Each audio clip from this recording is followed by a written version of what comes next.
Good evening, everyone. We'll go ahead and get started. It's just after 6. There was a few more in the hallway. I want to make sure they got in.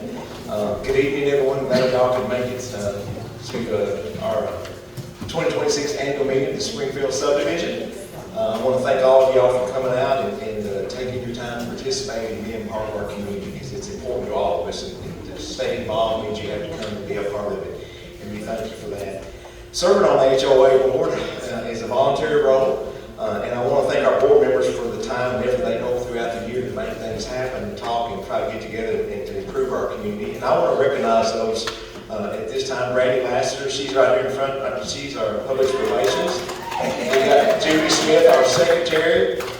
And we got Joe Plunk here. He's our treasurer slash vice president. So we're kind of narrowed down and shallow on that part. But anyway, they do spend a lot of time and effort, and we meet to try to help with concerns and try to keep things rolling the best we can for the HOA.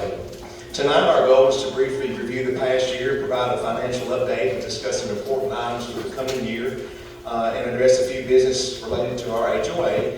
And we'll also allow time for questions and comment at the end. So if you allow us to kind of get through the presentations, I promise you we will open up the floor at the end for comments and questions and sharing at that time.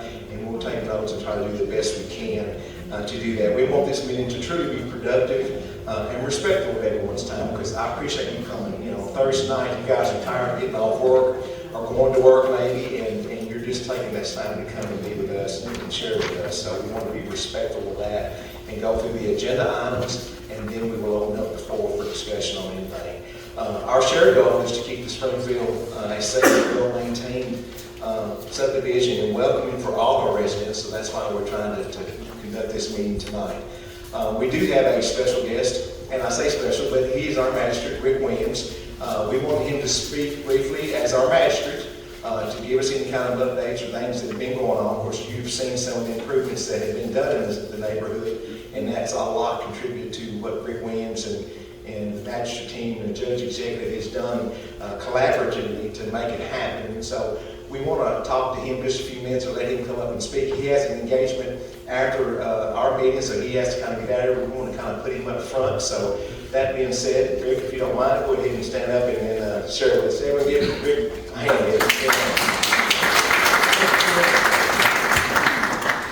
First of all, I want to thank you for the opportunity to be here this evening. I appreciate the invitation to always show up.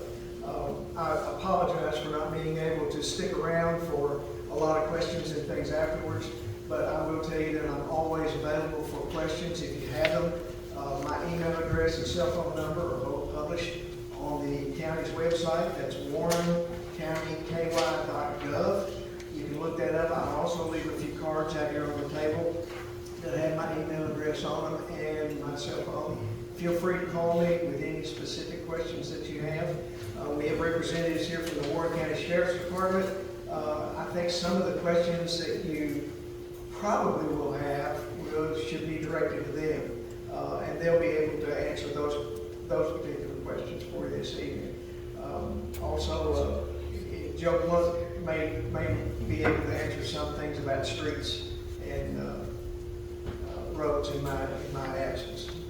But do always feel free to reach out to me. I try to be responsive. If I get a phone call, I'll return the phone call. I'm a member of your Facebook page, so you can reach me there. I take the messenger. If you want to reach me through Messenger, I'll do that. Just a few things that are going on with the county court. We have been able to make some improvements in your particular neighborhood over the past 3 or 4 years. I'm proud of that. We just finished up with Emberton. We got the paving done on there, and I got an email from a resident out there. I don't know if she wants me to call her out, but she said hey, it would be really nice if we could get some stripes on that, because it's hard to see with the traffic coming up and down the parkway. And that made perfect sense. We reached out to the road department, and thankfully we were able to get that done. So thanks to one of your residents for bringing that to our attention. And if she wants to tell you who she is, I'll let her do that. A couple of things that are going on inside the county government that you're going to hear about soon. One is an animal control ordinance. That's not a leash law. It is an animal control ordinance, and it's directed toward neighborhoods for people to keep their animals that they have under control, so that you can ride your bike, walk in your neighborhoods, and feel safe and secure. We published a draft of that about a month ago, and we got some pushback from area farmers, and it was never meant to be anything toward the farmers or having anything to do with agricultural land. But hearing their thoughts and their concerns, we went back and we're adjusting the draft, and that will come up here probably in the next 2 to 3 weeks. We'll see a first draft on it. We'll publish that, give everybody a chance to review it, and then we're going to take it in under consideration. We've got some great things going on with our Sheriff's Department. There's going to be a ribbon cutting for the New Warren County Sheriff's Office on May the 4th, I believe it is, at 11 o'clock, and you're all invited for the ribbon cutting. And that's Sugar Maple Square, the old Sugar Maple Square that we were able to get and revitalized and use for our Sheriff's Office now. And it is a state-of-the-art facility. We're very proud of it. So with that said, I apologize for not being able to stick around, but I wanted you to know that I'm here. If you need me, just reach out and let me know what's going on. Thank you. Thank you, Rick. I appreciate that. Thank you very much. But thank you again. Tonight, make sure everything's right. I thought I was going out. We were going to do a PowerPoint where you could see it, but unfortunately we could not get it working, so you know how the technical difficulties are. But we will have this posted on our page, so on our website. So when you go there, you'll see it in its entirety. That's it. Your card, thank you, Rick, for doing that, so we can contact you. Thank you again. So anyway, you will see that in its entirety. So if you can't catch it all tonight, we will have that online where you can see that. But I apologize again for that. We thought we had it going good this afternoon, and it just didn't materialize this evening. So anyway, that being said, we'll go ahead and commence our business meeting tonight. Again, I'm Chip Jenkins. I'm the chairman of the HOA board. And again, I'm very thankful that you all were able to attend tonight and be a part of what we're presenting. We will go ahead and kick it off from our officers' reports, and we'll probably start off with our secretary. So if you'd like to come up with us, Julie and Sherry, I appreciate that. Hello, everyone. Thank you again. I just want to again thank you for coming, and we appreciate you being here and being involved. A lot of you may or may not know, we actually have 4 acres of land that the HOA is responsible for mowing and taking care of and maintaining. Well, you can't see the PowerPoint, but if you look, when you go out and look at the website and see the PowerPoint, you'll be able to see all of the locations of where the land is.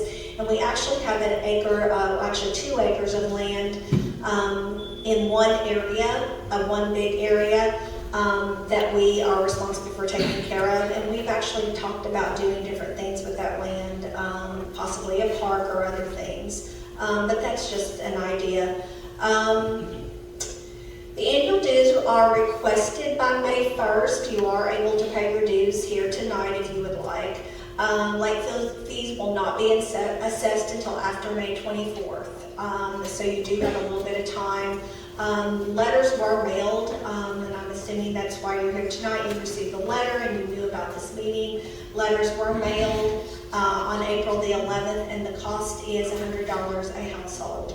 You can pay online at our HO website. It's the springfieldbg.com/dues, or through our management company, jcenterpriseinc.com.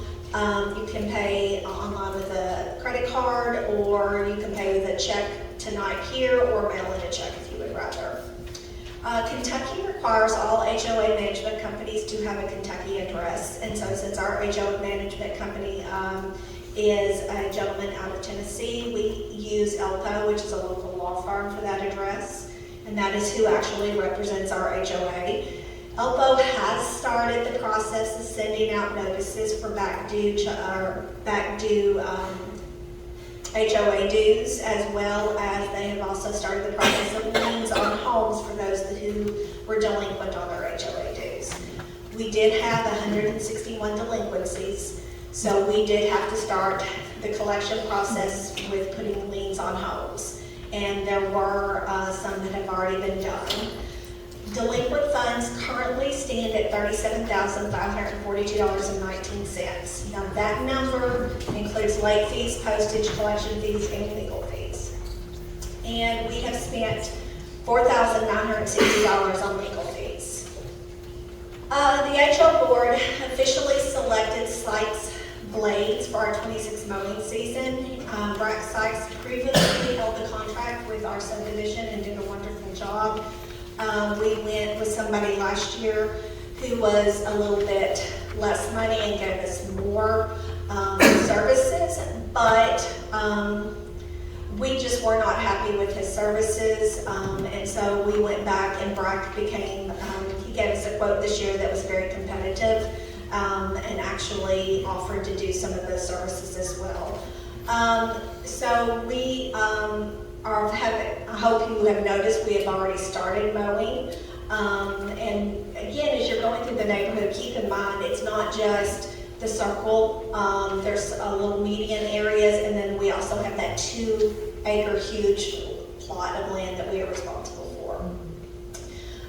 There are county regulations regarding lawn height, parking on sidewalks and in front yards is prohibited. And this is just something to be a neighborly. Garbage receptacles must be beside or behind your home except during scheduled pickups. And please call your waste provider if you have large pickup items. And also, please remember that a lot of neighbors do park on the street. And please pay attention for children, pets, that kind of thing, darting out between, parked cars on the street. Because it is a concern. Please watch your speed in the neighborhood and how fast you're going because of those children and pets. And at this point, I'm going to turn it over to Joe, I think, for the treasurer's report. Good evening, everyone. I'm Joe Plunk. I'm the treasurer for the HOA. It's an honor to be here. I'm going to start by talking about my day job just a little bit. I'm an engineer for the highway department, and just this morning, the state highway department, and just this morning we opened bids on Three Springs Road widening. Why is that relevant here? Because our neighborhood fronts Three Springs Road, and I think it's important for you all to know that. $13.5 million. You've seen a lot of work going on, trees being cut, that's all the utility work, pipelines being put in the road. So over the course of this summer into next year, you're going to see a lot of work. Now the bad part is it's going to be some inconveniences too. It's going to be a brand new bridge over the Natural being constructed. It's going to be constructed on the other side, on the FCA or the highway department. We have that big maintenance lot. On that side, we're going to build a new bridge and then switch traffic to the new bridge and then tear down the old bridge. That will be later this year. And then we'll have a roundabout at Smallhouse Road there by the airplanes. This will be one lane in each direction with a center turn lane. All the ditches will be buried, all the drainage will be buried. We'll have sidewalks on both sides. You can walk across the bridge, you can walk to the park. FCA will have a turn lane. So all that traffic that you see in the morning, now people can at least get out of the way so that the through traffic can go. It's a lot of good news there from Fleeland to FCA. But it's going to be about a year and a half of some pain and dust and traffic impact. So please bear with us. But I thought I would share that as it relates to my day job because I think it's important for you all to know what's coming. So now I'm going to give a treasurer's report. And you can find this PowerPoint presentation online. I I regret that it's not available for you, but we will have it online so you can go on there and find all of the slides that we're explaining. You can also find the budget on the back page. By the way, Jamie, did we introduce you? I can't remember. Jamie, if you could stand up. If you were here last year, you know who I am. For the last 2 years, I've been here. Yeah, so Jamie is the manager, the HOA company manager. That's his business, and he does this across the region with other subdivisions, not just ours. But that's important to note because we basically have two bank accounts. We have our U.S. bank account that we've had forever, and we call it the petty cash. So it's $529 as of today. That's here at U.S. Bank, and that's just managing little things like signs or like we put out for the meeting. But all of the income that we get from membership dues, that goes straight to his account. It's our account, but he manages that for us. And you can look on the back, the budget for last year and this year, $37,700. How do we come up with that number?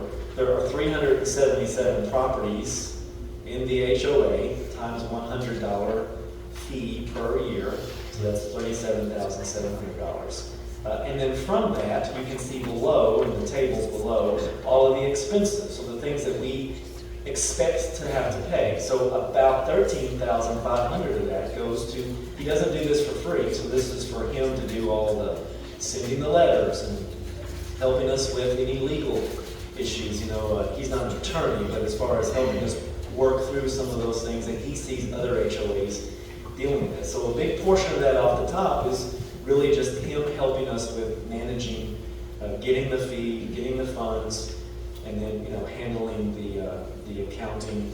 And then you can see there supplies, postal expenses, printing, insurance. Why do we have insurance? Just like you have insurance. We have 4+ acres of land that we're responsible for. When somebody hit that sign out there, we had to deal with insurance and kind of get that fixed. If somebody gets hurt in our public space, the roundabout, or in that 2-acre area that Julie was talking about between Blue Sage and Red Poppy, same thing. It's our property. We have to have insurance as well as insuring the board ourselves. So this last year, $1,900 went to just covering insurance. We're using Charles M. Moore for that here locally, and that has gone up, just probably like your insurance has gone up. It's $2,600 in the year 2026. So you can see that there on the spreadsheet. Professional fees, we budgeted $750, but we spent almost $5,000 last year in professional fees. Where does that come from?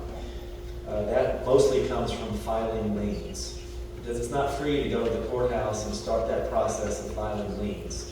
So that's just a fraction of the legal cost to doing this. Social and miscellaneous, I'm not quite sure what that is. I'm sure Randy or JC can explain. Actually, we didn't have any expenses. Yeah, we did. $659 there.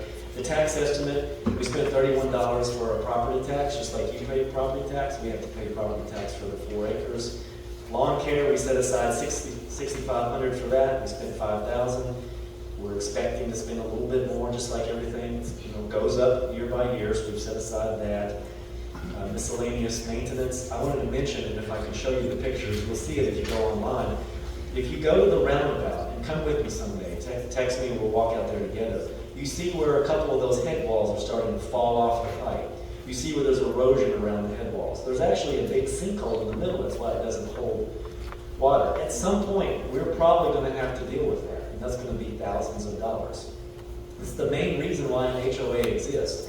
It's not to deal with noise complaints and one neighbor having an issue with another neighbor, although sometimes we can help with those things. But our main purpose is to manage the public space of this neighborhood that the developer basically gave to all of us, and we're just managing that on behalf of the entire neighborhood. So that maintenance has been minimal so far, but at some point we may have to deal with that sinkhole, we may have to deal with the head wall falling off, cutting trees, things like that. So that's that line item. Capital improvements, we hope to set aside money for capital improvements. but we haven't been able to so far. It's already been mentioned that, and you can see here, so even though our budget was $37,700, we only brought in $22,600 in income because not everybody paid. And so that's something we're working through. We'll talk more about that. We filed some liens. We're not getting a lot of movement with those liens, so we're probably going to move toward the direction of going through a collections agency. This is not unusual. Bailey's Farm does it, Silver Lakes does it, and that tends to get people to move a little faster because it can affect credit, whereas a lien, you kind of sit on a lien until you sell your house. So that's, and I know that's nobody in this room, but I'm just explaining to you because it's not fair to those of you that pay for those others who don't pay. So we're trying our best. That's what we heard last year. We're trying our best to make sure everybody is fair, that everybody is treated fairly and everybody is treated the same. So if you're paying, your neighbors need to pay as well. So you can see, in the end, we spent more than we made last year. Luckily, we had some left over from the account, but that's not sustainable. So we're going to have to find a way to make sure people are paying their bills. I think that covers all of the slides. There was one thing I was going to show in the picture. I showed pictures of, you can see on there, the sinkhole, the head wall that's coming off that's going to have to be dealt with. But when we were out there looking around, we also noticed that there is some dumping going on in the sinkhole, or in the roundabout. I know that's nobody in this room, but we're going to have to deal with that. And we ask that if you see this, please help us. But if you're tempted to do that, please don't. It looks like people have just pulled shrubs out of their backyard and they're dumping it in the sinkhole. That doesn't look good. None of us want to deal with that, but it's going to have to be cleaned up. So at some point, we're going to have to deal with that. That's the end of my treasurer's report. We'll take questions at the end, but I'll turn it over to Brandy. Hi neighbors, thank you all for coming out this evening. My name is Brandy. I live on Chicory Way, and we've been homeowners here since 2014. So I'm really glad to be a representative on the board, and I look forward to this meeting every year. Okay, so social updates. The spring yard sale is tentatively scheduled for May 23rd and 24th.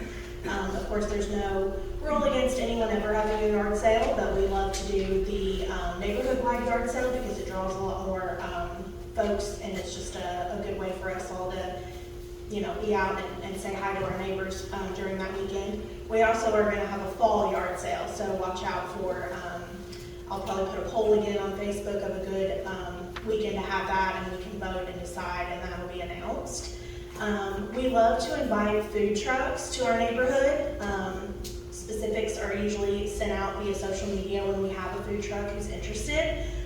If you all have any recommendations, please voice that on the Facebook page or our email address, which is thespringfieldbg@gmail.com.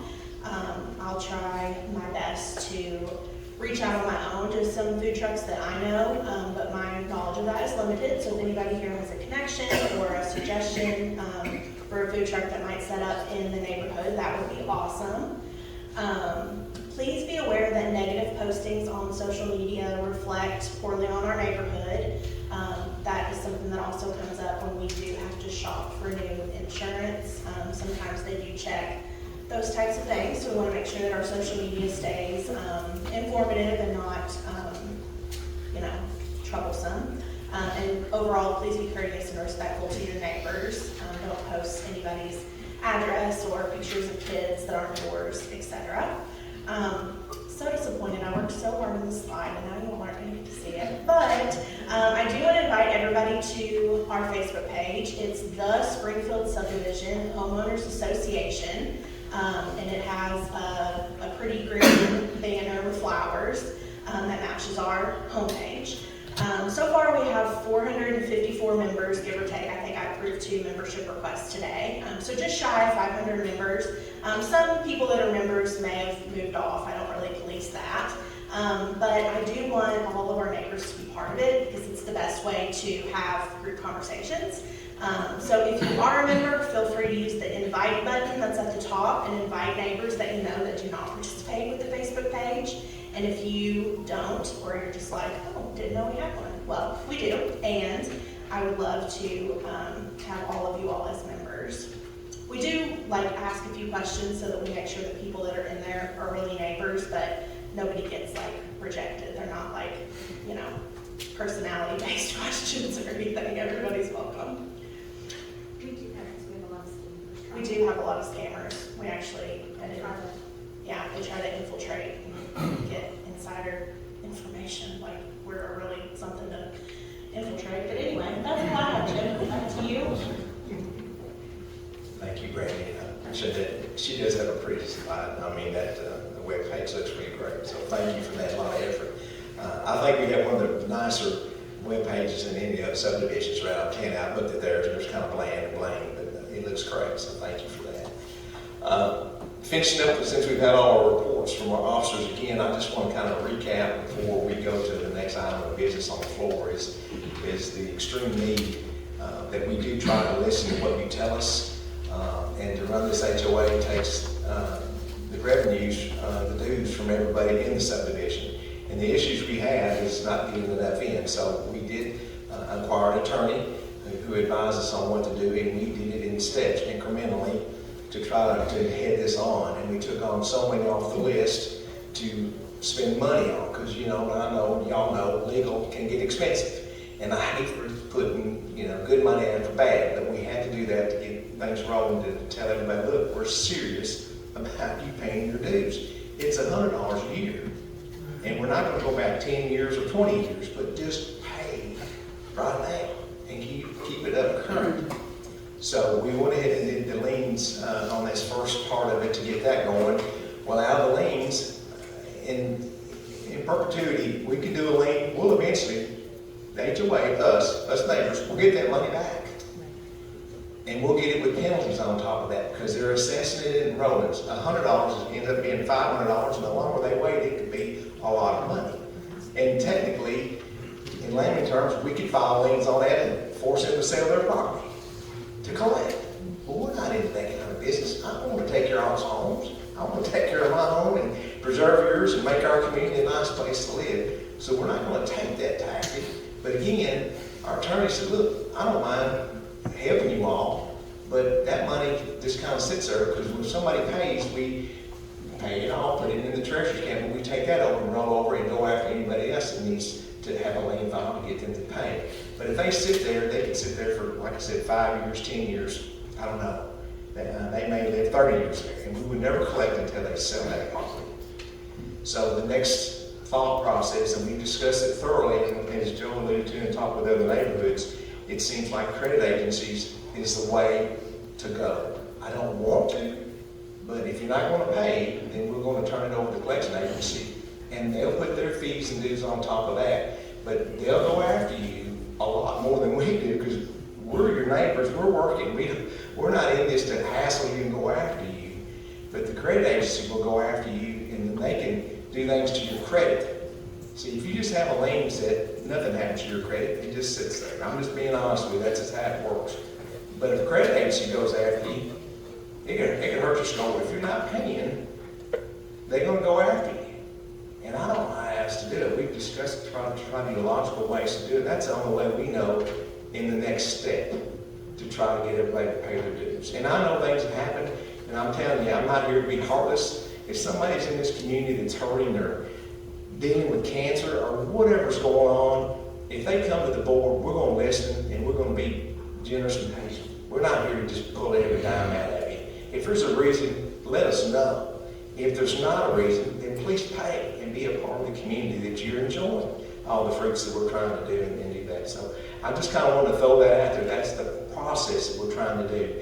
And until we get the dues levels up, we're kind of like breaking even. We're barely keeping the mowing going on. And yes, we have an agency to do our management, but that's the two different levels. One level is just the financial and the maintenance and doing the accounting piece. The second piece, if we had more money from everybody, if we're having at least 90% paying our dues or 100 is what we want, then we can have them step it up and say, hey, I'm going around the neighborhood, you got trash out, you're doing this and that. He can do the aggressive part, and I say aggressive, but it is. He can go around and monitor that and say, hey, my neighbor over here is keeping their trash up, but you're not. What's going on? I mean, you know, we want our neighborhood to look clean and pristine, because one day you'll need to sell it or want to do something, and you want it to bring the best possible value when you sell it out of that home, out of your home. And that's what we want to. We want to have a nice, safe neighborhood.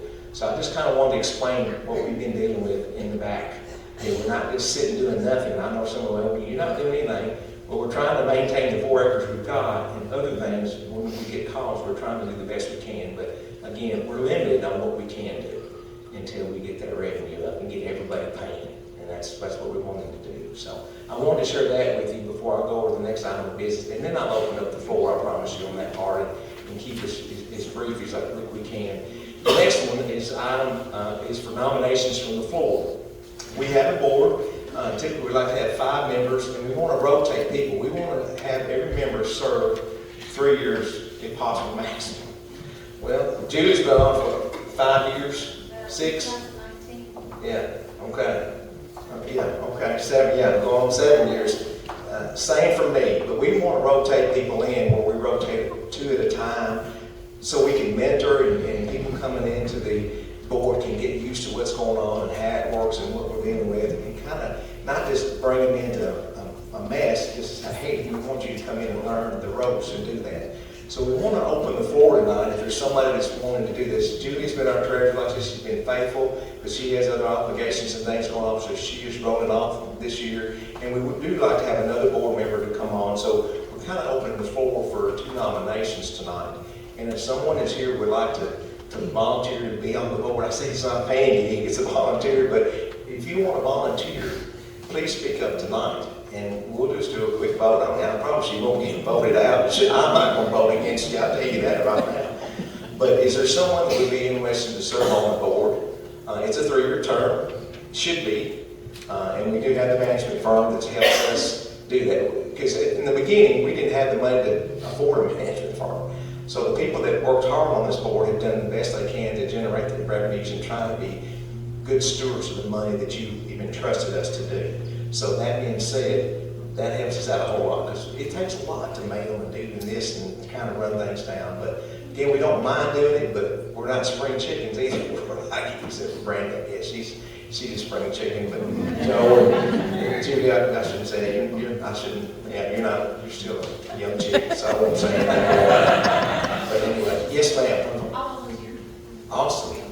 And your name, you want to? Yep, I'm Jamie Sona. Jamie Sona? Yes. Okay. I actually volunteered a couple years ago, but then everything was happening. My father passed away during that time, so but I'm happy to volunteer for a board position now. Okay. Thank Well, you. thank you. And Jamie Sona, yeah. Anything else? I mean, you shared quite a bit, but I mean, thank you for that. Any other comments from the floor on this one? If everyone wants I to second the nomination. All right, we have a motion made and seconded then, all right. All in favor of accepting Jamie in this position to be on the board, raise your right hand. It's unanimous, thank you. I appreciate that. Vote carries. All right, thank you for that, Jamie.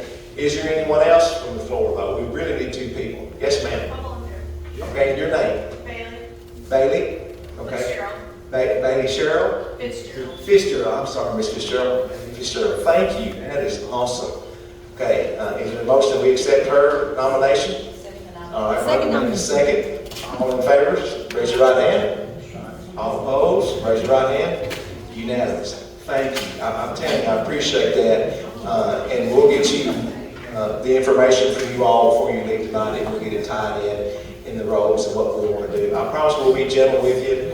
We got a good bunch of people when we get together, and we don't want it to be a burdensome to you, but it takes some time and effort to do what we need to do and to get things running as smoothly as we can. So that's great. I'm tickled to death.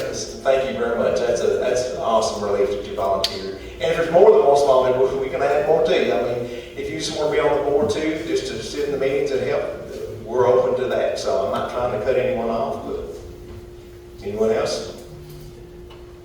Okay.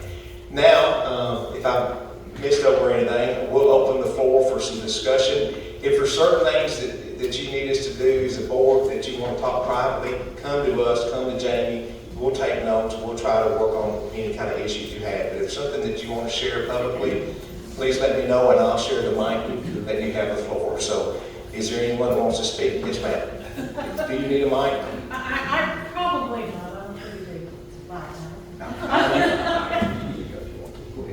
now. Well, I've learned a couple of things, so that's being said, my attitude's a little bit different than when I came in. However, I will say, and I think most people in here would agree, that the Springfield has changed over the last 5 years. It's gotten Trashier? difficult. You know, that people are not keeping up properties and things like that. And so what I did learn is where the money goes and the things that you said and all the things. And the one thing that kind of stood out to me, we said, oh, there's this 2 acres. And maybe people would feel differently. They're paying $100 and they don't feel like they get anything for it. That's kind of how I feel too. But we have this 2 acres, and maybe as active citizens, we could do some fundraising and turn that into a park and turn that into something people would be willing to even pay more. Because I certainly would if we had something that I felt like was really part of the community. Right now, I think to myself, well, okay, we have this HOA, and most of the money seems to be going for legal fees to collect, and the other part of it goes to maintaining the property. Why isn't the county maintaining the property? You know what I mean? I don't know, but that was, you know, set up that way, and they certainly didn't ask me.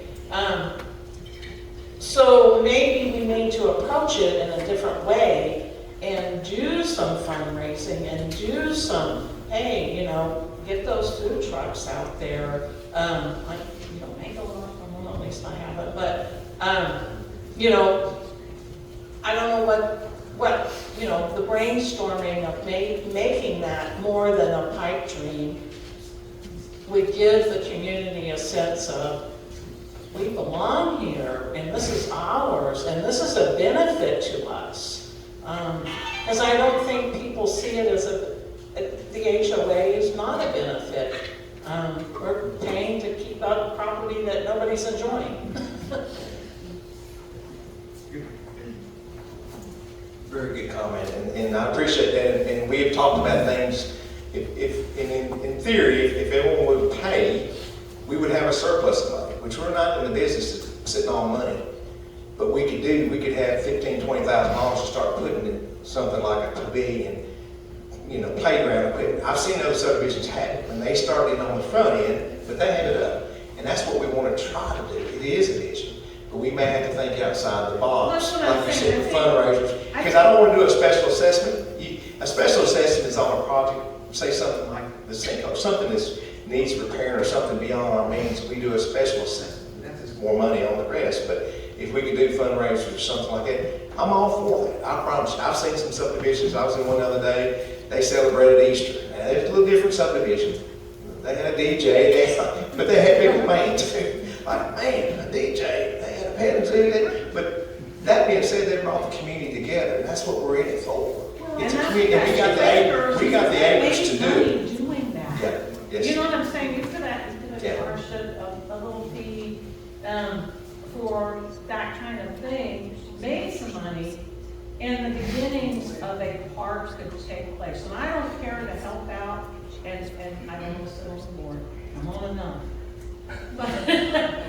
But I don't care to volunteer, so, you know. Well, that's something that we can do. You got your name down. Yes, ma'am. Yes. Is that 2 acres landlocked, or does it have an entrance into it on its own? It has 2 entrances on both. It has a 15-foot egress on both sides. You can't really see it because it's in between and people are kind enough to mow it, but there's a space enough to put a walkway or something and drive a vehicle through it. So yeah, it's on Poppy and on the I can't think of the other street, yeah. That roundabout. Sage, yeah, on my side, yeah. The roundabout, okay? There's children that play in that. So we're gonna be liable, the first person that falls in that hole. Oh, I don't know, that hole just opened up, I mean, in the last little bit. I mean, we got to looking at it, in fact, it's worse. You can see where they have dug in the past, maybe. There's a big tree in there, but probably was a filling, you know, and they dug that out and they buried it. And now the sink has started. And you're right, we're gonna have to take action. We just walked that. Do you need this? You all right? No, I'm good, I don't need that. That's I want to ask these gentlemen, I've called numerous times, and I'm to the point now where the speeding is getting a little bit out of hand and ridiculous. She came out of the house last night about 9 o'clock. We live on Angelica Street, and there's cars that go down our street every bit from 40, I've seen people probably doing, if not 40, 55 miles an hour down the road because they're in a big hurry to go nowhere.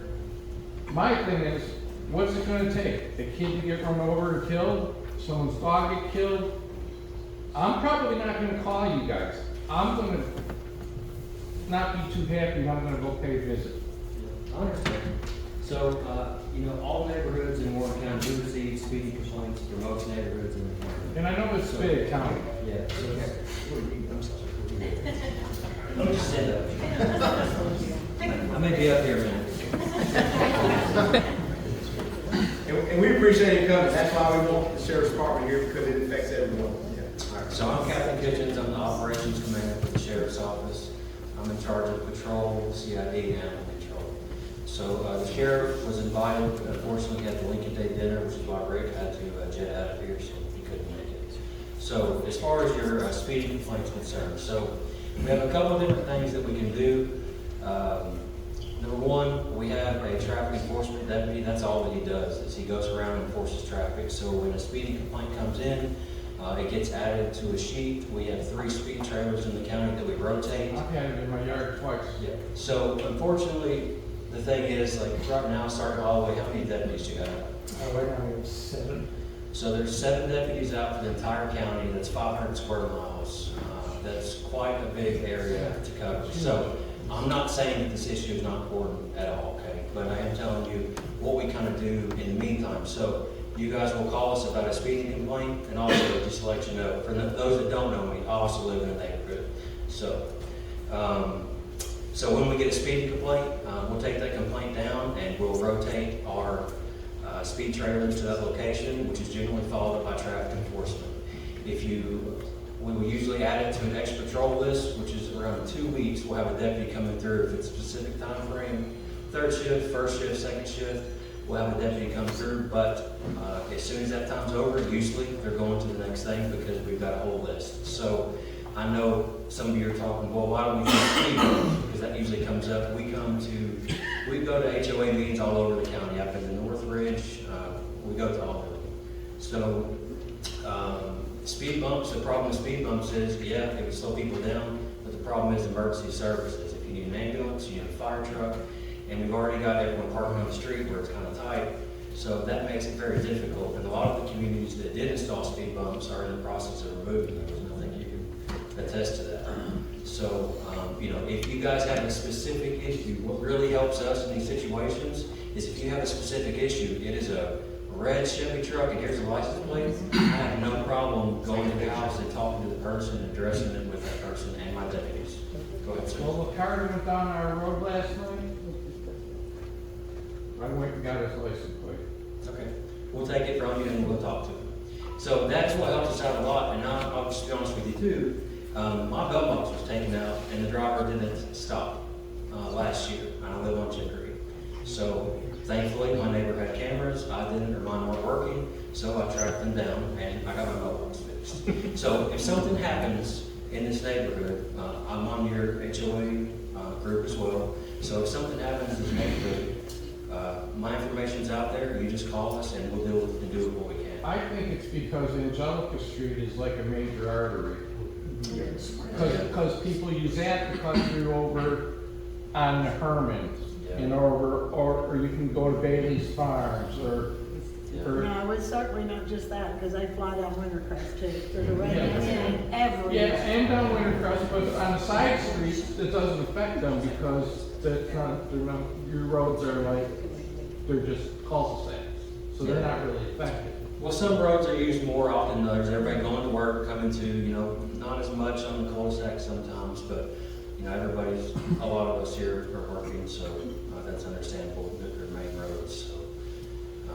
Anything else related to that? No, it's just the speed, it just bothers me, because eventually someone's gonna get hit. I understand. The speed limit is 25 in the neighborhood, and again, if I have a specific vehicle or license plate or anything like that, just let me follow up with it and I'll do what I can, and if I need to give them a ticket or we need to, we don't write tickets to, like, make money, I promise. I'd rather just talk to somebody about the issue and move on, because that's just not what we do.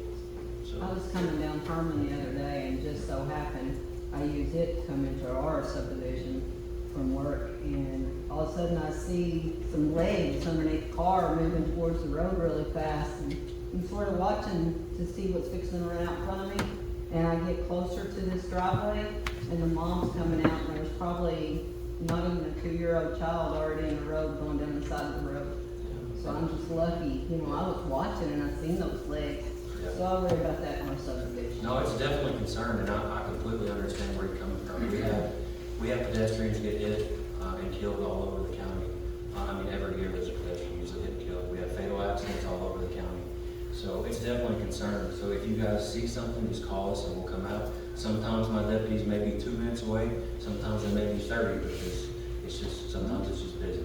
It kind of, you would think between the sheriff's office, the people that work for the sheriff's office, that live in our community, and the volunteer police department that live in our community, I'm just amazed that people don't realize how many of you guys live in this community, and they still think they're at the racetrack. Yeah, I'm not sure that it matters that we can pass it through. If nobody's in it, they're not. And again, the traffic enforcement, the speed trailers may work, and I can put a deputy out here for 2 weeks watching a stop sign, but as soon as that deputy's gone, Yeah, as soon as it's they're gone. probably gonna happen. See, like your guys' speed trailers, because I'm from Wisconsin, Yeah. and they have them too, but they also have cameras on them, and they'll get your license plate, and you will get a ticket in the mail. So unfortunately, ticketing, using those cameras is illegal in Kentucky, so we can't do that. Really? Yes. Sir? Yes, sir. My understanding is this traffic laws apply in the neighborhood also? Correct, like stop sign and speeding. What's the law on children, maybe 10, 12-year-olds, multiple, driving a big golf cart up and down the roads, unsupervised on their own? Second is, I don't know if you guys have seen these little electric scooters they have. They'll go about 35, 40 mile an hour, and they're I live on Wintercrest, and they're literally going through the intersection. One of the worst ones in the whole neighborhood is Springfield and Wintercrest, and I'm waiting for the day one of those kids gets hit. So I think we should put something out to the parents that, hey, traffic rules do apply, and you shouldn't be driving golf carts if they're unsupervised. Are they illegal? All right, so, no. So, yes and no. It's a kind of a little bit lengthier explanation of this. So, we do inspect golf carts at the sheriff's office, but the jurisdiction has to have some type of ordinance to allow that. Say, we inspect golf carts for the city of Bowling Green, and we'll inspect them for Smiths Grove, like residents, because they have ordinance allowing them to do it, telling them where they can ride them, roads under a certain speed limit, they're allowed everything like that. So Warren County has not adopted any such ordinance allowing golf carts. So they are not supposed to be on the road. Well, these are the parents allowing it. Well, again, if you see something, if I can get an address or, like I said, if it's a vehicle license plate, but if we know where they're coming from, a conversation with parents usually will do that. Same thing with the riding the scooters and stuff like that. My kids play outside on Chicory, and I don't want to see any of our kids either or anything like that. So it's definitely a concern, and I appreciate it. So, Sir? One other question, with the new construction and the bridge coming in the future, the cross traffic we have now is going to magnify significantly. What are we doing to look at that? So this may be a question better suited for you, Joe. I'm really not sure at the moment. I do know, so usually one of the other things that we do on top of other enforcement duties and just handle general calls for service is I require my day shift deputies to work the school zones in the county. So usually in the mornings and afternoons, they're in the school zones. And if you gone around 3 Springs in the morning or in the afternoon, you know it's kind of a nightmare right now with FCA there and everything. So we've done some enforcement there, but I think until the long-term solution of, the road expansion, I'm not sure there's a whole lot that we can do at the moment right there. Because really, even the way that our radars work, it's pretty limited on what we can do, as far as parking and everything, if you got heavy traffic. Most of our radars are mounted in the vehicle, so front or back. We do have some handheld units that we could, put it out the window, but usually it's front or back, so you'd have to be passing or going on. Sir? I think you mentioned it, but at the very, very beginning of this meeting, you talked a little bit about parking. And my question has to do with the number of sidewalks that are being blocked by people. I mean, part of the reason kids are out and driving out the road, et cetera, they can't go down the sidewalks because there's so many vehicles that are blocking the sidewalks. And people parking half on the street and half up on the sidewalk. Yeah. I know in the past, the road department, if you call them, they went out to have people move their vehicles. Outside of that, our neighborhood, sometimes we have four-bedroom houses. I don't know, there are probably a couple 5-bedroom houses in here. You have probably 4 or 5 people driving. When you've got a small driveway, you have to put a car somewhere, so it's kind of difficult, but I understand. I understand, my own neighbors are doing it too, but I just didn't know whether there were rules or regulations against that. Well, in the HOA there is, but it's enforcement and it's time and labor. I'm not gonna lie to you, thank you, Kat. I appreciate it. Thank you for so much for sharing that, because I'll share a little bit on, because I'm with transportation in the school district, but we're allowed to use cameras on the bus now for stop arm violations. So the state allowed us to do that so we can collect funds and we can get that money back. But when that camera's out, if somebody runs it, young or old, and that picture's taken, we can take that and get that individual prosecuted now without any questions or, well, I didn't own that vehicle, I'll let somebody else borrow that. It don't matter. They can work that out later. That vehicle, whoever it's registered to, is going to get a fine after we confirm the plate and everything with the camera. So I'm just saying that to be said. It takes our legislation a little bit longer, but one great day we may end up doing what you're saying, having the lights and taking, the pictures and stuff like that of the plate to do fines. But they are trying to be a little bit more proactive on school buses because they don't care. I mean, you're right. They'll pass a school bus with lights flashing and don't even think anything about it. And like you said, all it takes is a child to be killed, and it's horrible. So that's the first step, and they just passed that legislation. So we're already been putting cameras on the bus, but now we can prosecute and help law enforcement. They don't have to chase as much down. It's a lot of work for an officer, our sheriff's department and our RSO for the school district to chase that stuff down, but it's going to make it a whole lot easier and make it safer for our kids. But so that's usually just to follow up on that a little bit. So just to follow up on it a little bit, there are stop arm violations every week in Warren County. People, not stopping for the buses. Now with those new systems, we get the video, we get told about it, we'll follow up with the driver and we cite them. So just because you don't hear about it doesn't mean it's not happening. And he's right. I'll get 4 or 5 across my desk every week. It amazes me the size of Bowling Green than one particular children. But that's a step in the right direction. But that being said, on the HOA, if we get our dues paid and get up there, we can take it a step further through our management company. That he'll go out and send the letters, and once we identify, hey, you're parking on the sidewalk. Hey, that's paid for everybody. You want to park on the street? I get it. Like you said, you got a large family, but parking on the grass and in the yard, well, that just ruins. I mean, yeah, it's your property, but after a while, it demeans it and takes it down, and it doesn't look good, and you don't want your sidewalk ruined either. So that's something that's going on there. So, yes, ma'am. Why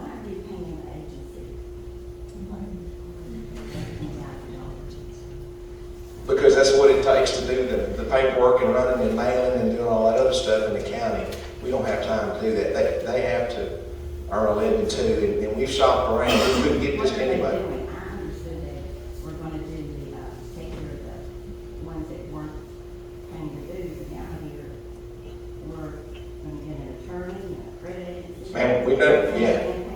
Well, because we're trying. Yeah.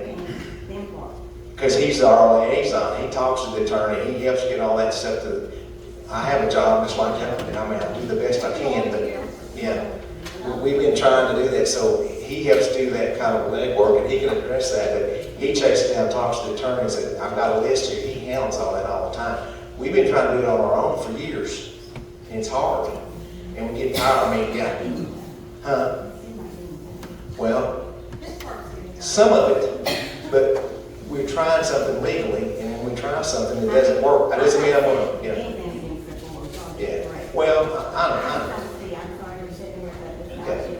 Don't, you ain't gonna hurt his feelings, yeah, but I mean, we have to do what we can do to keep things going, because we're not gonna be alive and breathing forever, so we gotta have somebody maintain it. I mean, you know, but go ahead, Julie. Just a real quick thing I wanted to say.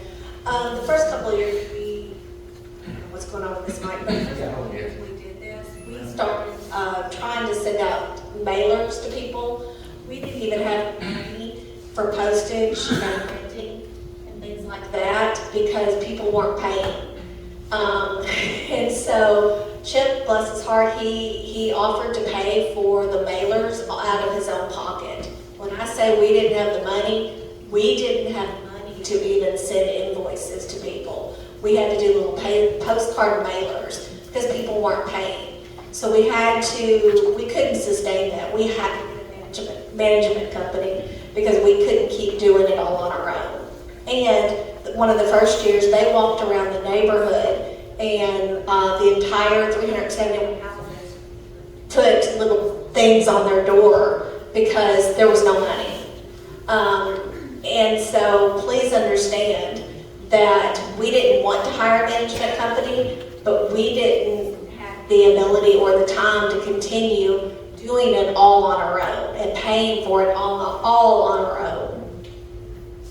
Do you by chance have any statistics like how many were paying their dues prior to the management company versus how many are paying now? Well, my understanding, Joe might help me out on that one, but I think before me, I mean, it was only like $30 or something like that, 40, I'm sorry. And I think you had just over 50% people paying at that time. So, I mean, you know, you go back to 2024, which I think we came in at 2023, but at 377, we have 75 people that haven't paid for 2024 out of 377. So we made some big strides in that, but right now, total, we have 161 who haven't paid for 2025. Now our job, I mean, we send out notices, eventually we send out certified mail. All that stuff is that person's history that we keep up with before we turn them over to the attorney. So the attorney has all the ammunition he needs. We've sent notices, we've sent certified mail. You know, that's the kind of stuff that the attorney needs for their backup. So every time we send those out, we make a note in that person's file, and we send them another reminder notice or delinquency notice or certified mail, and then eventually we just turn them over to the attorney. We're not the legal part of it, so Kentucky has certain laws for collections as well. We turn it over to the attorney and let them handle the lien part of it. Yes, sir. How many percentage-wise, because I know our community's really gotten to the point where we have a lot of renters. How is your percentage doing this with the landlords? Meaning those that live in other states. I don't know that right off the top of my head, and there's a lot that we don't even know sometimes. People move out, don't tell us, they rent their house, and I can tell you right now, just from the notices that we sent out, we had 16 get returned. So, I mean, people move out, don't tell us. So if we don't have a lien on their property and they sell, we're not notified by the closing attorney. There's not a lien on there, so we miss out on money like that too. So that's one of the purposes for getting that lien on there. If somebody tries to sell and get out, actually I have one right now that still owes for 24 and 25 that I got a notice yesterday that they're trying to sell. So, but at least the attorney's office or closing attorney contacted us wanting to know about that, and they don't even have a lien on them, but some attorney offices here notify us if there's a closing. So, yes. So with all due respect, we're paying you $13,500. We were in the red $4,000 last year. Had we not paid the $13,000, obviously, we would not have been in the red. But we are still paying, it's not like, okay, so here's the thing, we're not just paying you $13,000 and you're doing the mailing. We're still paying postal expenses and all of that. It just seems a little, like we're still paying the mowers, we're still paying the postal expenses. It just seems like $13,000 that is not well spent of our money. Because it is our money. But as a community, how do we get in on the decision of how that money is spent? Because they were hired without our knowledge. How does that work? Well, we didn't hire without your knowledge. We had meetings and we shared with the community. Yeah, Well, we did. if I mean, you we did look- the best we could. I mean, I'm just saying we did. If you look in our bylaws, it does say that any special call meeting has to happen and give all residents 5 days notice of that special call meeting, and then it has to have 2/3 of that vote. I was never informed of any special call meeting, or I would have been there. It wasn't a special call meeting. It doesn't matter. Yes, though. it does. It's an annual meeting, and we put notices This was out. not brought up at the annual meeting to hire the management A company. couple of years ago it was. We didn't do it just because we wanted to. We did it because out of So necessity. how do we, as a community, decide to get rid of it if we wanted to? Yeah. You want? If everyone had paid, we wouldn't have had to hire management. Yeah. If everyone would have paid, we would have been in the black. We wouldn't have had to do it. You're right. That money could have been spent elsewhere, but we just barely had enough money to mow. And so what we were doing. No, ma'am. We couldn't even afford the insurance. If something happened, you know, when our front entrance got ran over, if it took me 6 months for somebody to come and step forward, we couldn't pay for that. I understand that we've had issues in the past, however, it just seems like $13,000 not well spent.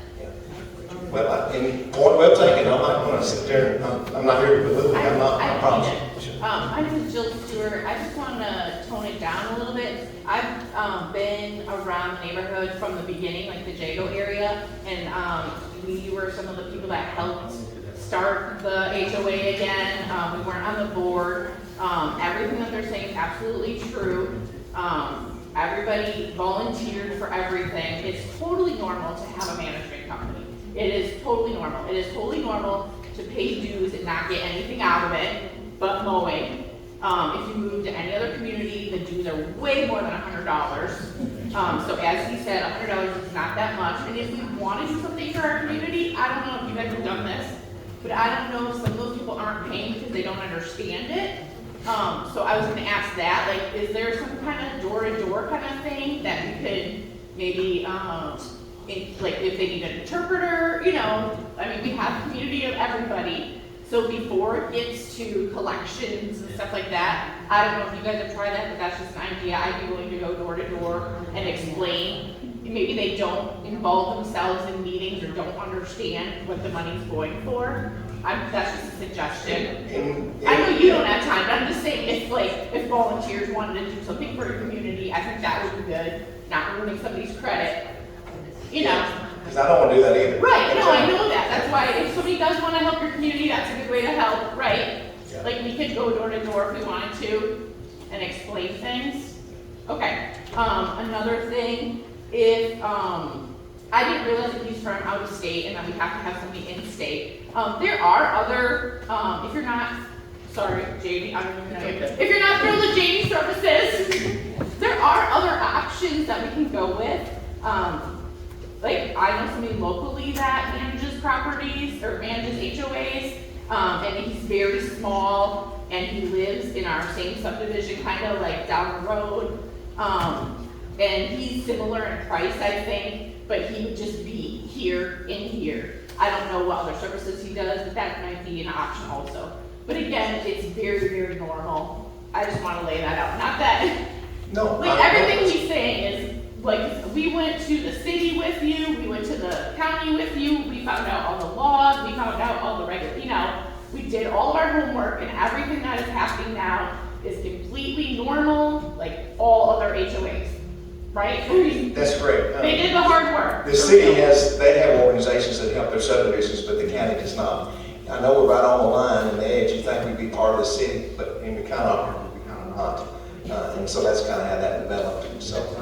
Go ahead, man, I'm sorry. This is just a suggestion in regards to the questions about the management fees. Maybe if we had a detailed, itemized, list of here's where these fees were spent, here's how I utilized the fees that you paid in, maybe we would have a better understanding of, what that money went for.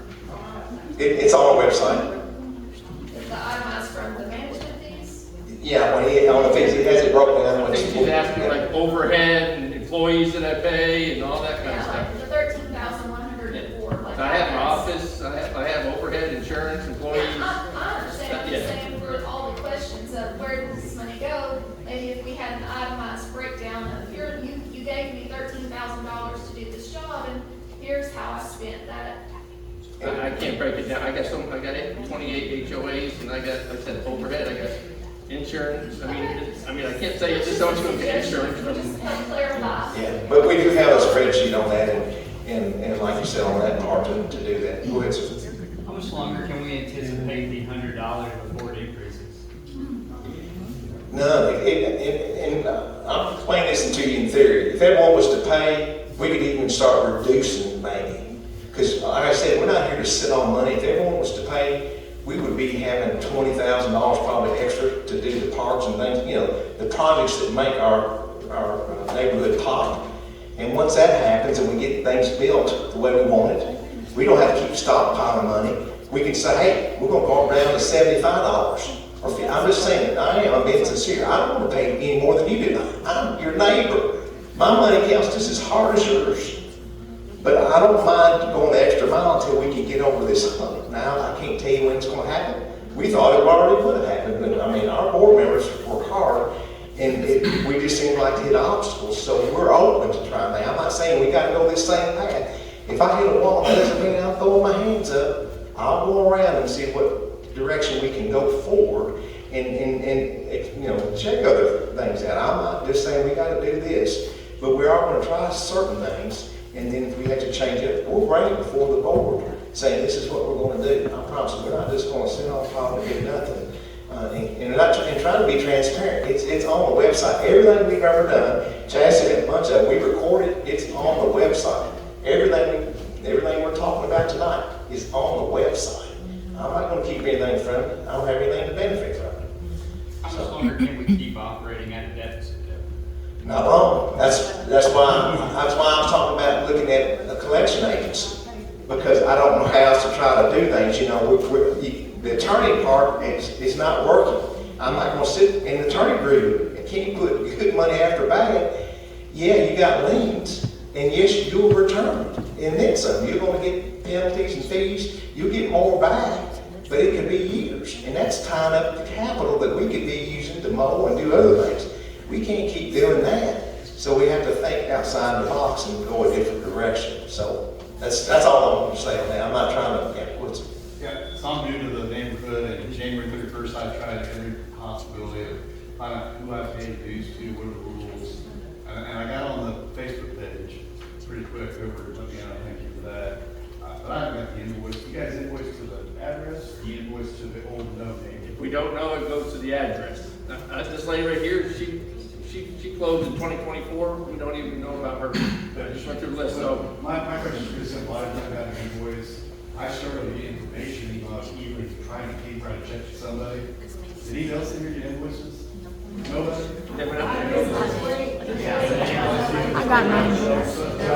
How do I get an invoice? Yeah, just email me. Do I even know you exist or something? Did you get a copy of me? The question is, you sent it to an individual address. We send it to the address. So if we don't have another mailing address, I'm fine. No, so I live at 1002 Angelica Street. I did not get an invoice. So that, that's an address in the house, right? So what does it take for me to get an invoice? And the others you didn't. mean, I can email you or mail you another one. Did you get a notice for this meeting? Nope. Okay. No, I see the. So obviously, it didn't get to you for whatever reason. You said there's a website other than the Facebook page? What is that website? All that, I'll share it with you. But let me just get your last name. 1,000. Well, and I think this goes to financial visibility, because I think we're all saying, hey, we would like to know how this money is spent. But JC Enterprise just sharing that, hey, I've got overhead, doesn't then help us say, yes, I sent out 20 letters on your behalf. And when we're seeing itemized sheets of, okay, we spent $458 on printing and $696 on postage, then somebody should be able to keep track of actual actions that are happening. So I think that would help us go a long way with understanding why we're paying $13,000. And then on top of that, if you're saying that, hey, if everybody pays, then we would have all this surplus of money, but in saying that, we estimate that we're gonna bring in $37,000, and that's where our budget is saying that we're gonna be even, we're gonna be flat. So, It's not flat though. There's money set aside in reserves. so how much money is in reserves? Oh, yeah. We set back how much we set in reserves. It's 10%. Yeah. That's the law. So Yeah. 10% what? Of the annual dues brought in by the subdivision, we had to set back so much money. So do we know how much money is currently set back? Because it's hard to believe that we're going to have a surplus eventually if everybody pays. One, because he doesn't even know who he's sending, and again, with all due respect, trying to be nice, but he doesn't even know who he's supposed to be sending letters to. So we really don't know how many people have not even paid, because we don't even know how many people should be paying, because we have, not correct information. But that's what happened. We get everything we can off of PDA, that's how we operate. I mean, that's how we get the names. If it changes and stuff, we're just human. We don't go so much on that. But there is monies there that we'll have surplus to put things back, because we're trying to project profits. But that's a budget thing, and that's why we try to make it, we call it zero budgeting. When you zero it out, and that's what we're trying to do on that part. So if everyone was to pay that, we would have a surplus of money. Don't we? Yes, go ahead, finance guy. Well, hardly, but I think what you're asking is fair. What you're asking, what we're trying to do on the back page is categorize this much for postage. What you're saying is, on January 2nd, we bought 10 stamps, here's how much it cost. On January 13th, we spent $20 at Kinko's and made this many copies. That is all there. We just didn't, give you a 20 page. But I see what you're saying. I mean, it's fair what you're asking. It's probably not something we would hand out at a meeting, but it would be online, and I see what you're saying, so it makes sense. Yes. Some good news, we're paying $100 a year. My brother lives in McCoy, he's $150, and they're gonna have to pay $175 to $200 next year. And what is the name of the subdivision across? McCoy, right up there. Well, yeah, but I'm talking about the new one across from the pickleball court. What is that? And they're 175. Yeah. And again, we're not here to make money. We're trying to make sure we can maintain the subdivision. But if everyone was to pay, we would be a whole lot better financially, and we could do some things and move ahead. And again, we could produce it if everyone would pay, if we had some projects done. But yeah. Is there a hyperlink or able to put a hyperlink to the page on the Facebook page? To the what, sorry? To the website. To the website on the Facebook Yeah, page? of course, I'll make sure that happens today. It's pinned as a featured post, and I'll interact with it, so it comes back on convenient. Yeah, and the next time we do a mailer, I don't think Jimmy had on this, but we could put a QR code. I mean, because people don't hardly write checks anymore. It's all pay and go and PayPal, so yes, Yes, I'm probably one of the older ones here and probably don't see quite as well as everybody else. But when you put the signs out there, can you put the date and the time in bigger letters so everybody, at 20 miles an hour, you can see the thing? Brother, you sound like my wife. She said the same thing. You know must be I talking. don't even know your wife, thank God. I've got one of my own. Yeah. And you are correct. It needs to be as big as the front one. It's money. I'm getting too frugal. But you're right. My wife said I can't see it myself. I can't, no, driving by. I'm gonna make a note of it, and I will make sure it's bigger. But again, I'm trying to watch your money. People are like, because printing it costs a couple $100 just to do a couple yard signs in that big one. Yeah, And I'll make it work in the bigger. morning, Yeah. when it's dark out, so I can't see the thing. And coming home at night, I've always got something right behind me, and I can't stop to read it, because those guys will give me trouble. That I'll guarantee. Especially if he's behind me. Yeah. It's a point well taken, bigger signs, and the bigger letter. Yes. That's on your president. I mean, I think my board members probably should, Jim, why don't you make it bigger, but I will make it bigger and do better on that when I go into the print, because I went to Gerald Spring to get it done, but yes, I'll roll that up. It is tough to see. Bigger font. Okay. Anyone else before we close? I want to be respectful of everyone's time before we, and I do have one other item too. Sorry. Yes, ma'am. Yeah. I'm not opposed to listening to or checking in her friend about becoming our HOA person. But the thing is that when he came on board, no disrespect, as everybody has already said, there was a percentage given to us that he was capable and used to collecting. We haven't met that yet, and we are going backwards, not just by a small percentage. We're just barely over half. Now, on the other way of looking at it is I appreciate all of you guys' free time, and that's what we was used to before we bought on someone that collected for HOA and did whatever it is that they do. But, and I know we can't go back to doing it on our own because your time's valuable, my time's valuable. But to look into someone else that maybe can commit to us what we was told to begin with, that the capability was, I was here. Yes, ma'am. And we haven't seen that yet, and we're going backwards.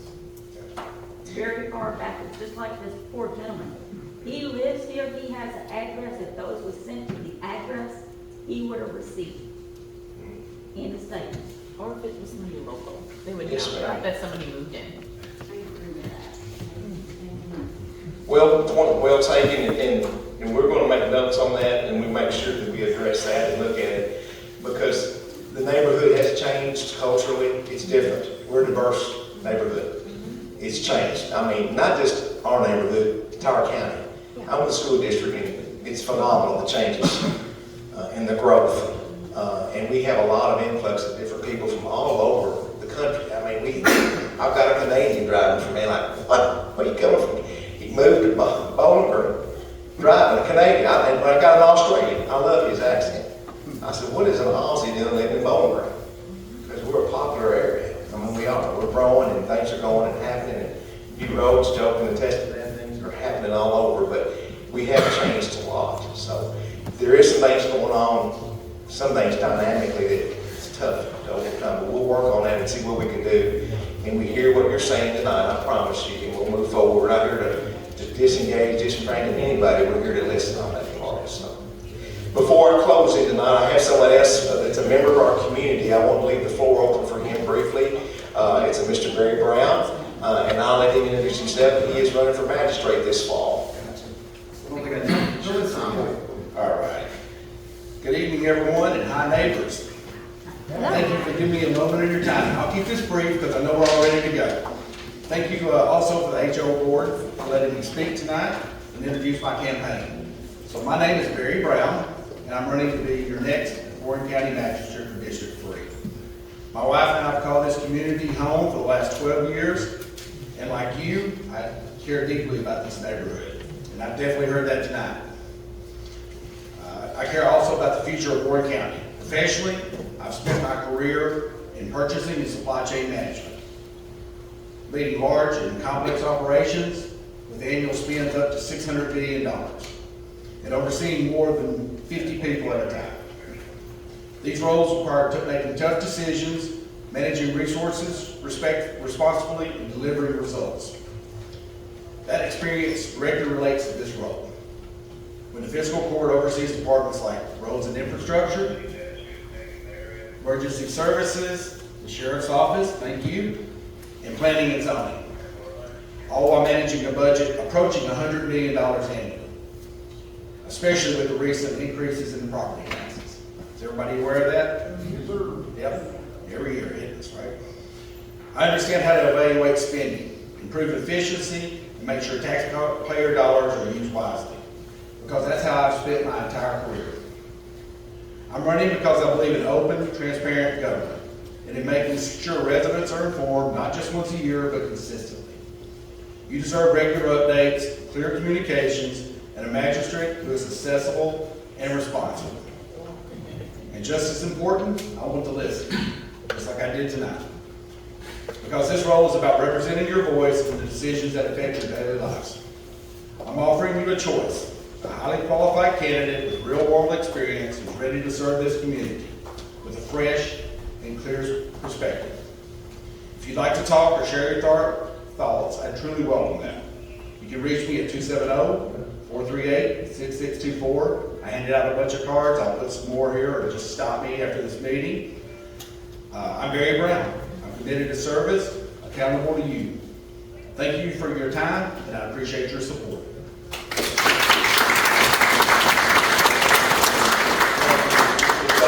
Support one of our own in the community, and I appreciate him coming out and speaking with us tonight. If there's nothing else from the board members, go ahead. Yeah. I didn't know that people were throwing, rubbish and stuff into the sinkhole. I've helped some neighbors and I've seen them put branches and stuff like that out on the curb, and they're waiting for somebody to pick them up. They don't come. So I have a truck, and I'm glad to come by and help somebody when they get hauled off. Because see, I go to church here, and we've got a burn pile out back, so I can bring it on here. And very helpful. And it's for stuff that's not commercial, just stuff like us, residential. Thank you so for that. if you get me afterwards, I give my phone number, and I'm glad to just give me your address. I'll come by and get it. May not do it right now, maybe tomorrow or something. If you're all right, we might put you on the webpage. I mean, I don't want to run tonight. We'll see him tonight before y'all leave. But I'm also running for constable, so it's not. Yes, I'm running for constable with Thank you to everybody, and it's been a pleasure to serve as your secretary the last few years, and I appreciate everyone, and I particularly appreciate Jamie. Anyway, I want to thank everybody. Thank you.